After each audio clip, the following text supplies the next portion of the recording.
Hey guys, welcome to our key team meeting online via video. What? Hey, so quick couple of things straight off the bat. If you're sick, praying for you. If you're, wherever you're at tonight, praying for you, thinking of you, but thought it'd be great to still have a video so we can stay on the same page, keep moving forward. #let's go. So, first of all, highlights.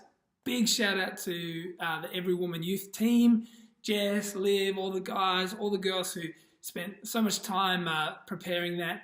We were at one stage, we were at like 20 regos, which we were all a bit nervous about, but by the end we had 70 crew there, which is just amazing for the first one, and I think we just set a real stake in the ground for next year, so congratulations guys, well done.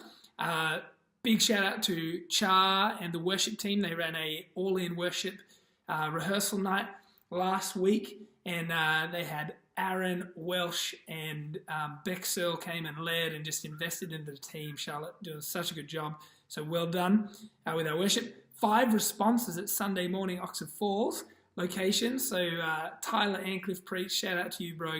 Great job. And so good to see so many responses on our Sunday service. So that's awesome. We started Maryland and a Bankstown Connect groups. They launched on the weekend just been. So big shout out to Jodes for all she's been doing to help make that happen, which is so exciting. So what we're going to do, we're going to do 2 more things. Number 1, I'm going to talk about just a quick culture thing to remind us of. And then number 2, just give you a quick couple of updates and then we're done. So number 1, culture. And the thing I want to touch on, we've been talking about a lot, and that is our discipleship culture. #disciples are made, not born. And so we want to be, as the key team, really setting this example. So what I would like you to do is I would like you to have 3 names of people that you're raising up who could replace you. Not just one, but I think we should all be able to look at having 3 people who can replace us. And that's really what our discipleship process is all about. It's actually about reproducing ourselves. So I'd like you to come up with 3 names who you can see are potential people. They might not be ready yet. They might be ready in a few years. They might be ready tomorrow. So look out. But whatever it is, I'm joking, but whatever it looks like, for those people, I'd like us to be really intentional about it. And then our action is to include. So Jesus said to the disciples, as he met them one by one, he said, "Come follow me." And then they followed him and they watched and they learnt and they asked questions and he rebuked them.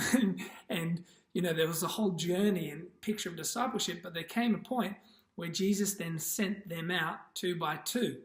And so he then gave them responsibility. So we include them. We say, hey, come with me. Then we give them responsibility. So we don't give them all the authority or the position or title, but we give them responsibility. And then Jesus finishes the work on the cross, resurrected, goes to heaven, sends the Holy Spirit, and really says, tag, you're it, to the disciples. He leaves it to them to continue what he had started. And that's what we want to do. So we want to include these guys. We want to give them responsibility. And then we want to actually empower them and let them lead.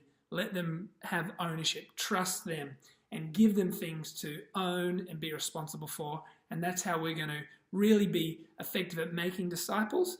And it'll mean we'll also got this just layer of potential leaders who we can empower as we move forward.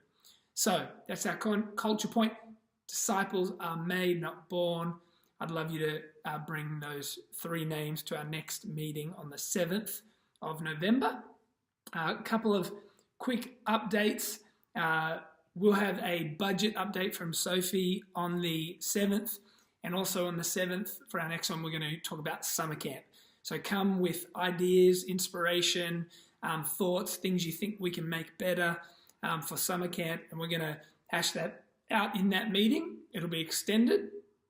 We'll have a quick introduction, and then we'll go for an hour into summer camp. So guys, as we close, quick change of scenery. Number 1 thing, developing leaders. We're at 38 Connect Group leaders, We're believing for 40. We're only 2 away. And so we want to get as many guys leading connect groups before the end of the year, ready for next year. So that's how we're tracking in that area. Consistently great services. 600 is 3 weeks away. So let's be getting the word out. We can kind of focus in on that now.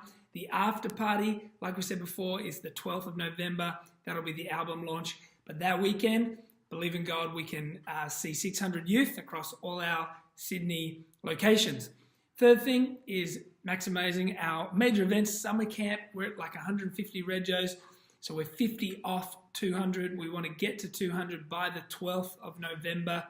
And so let's be thinking, who can we reach out to and invite? Jess was talking to our neighbor just the other day about inviting her 2 sons.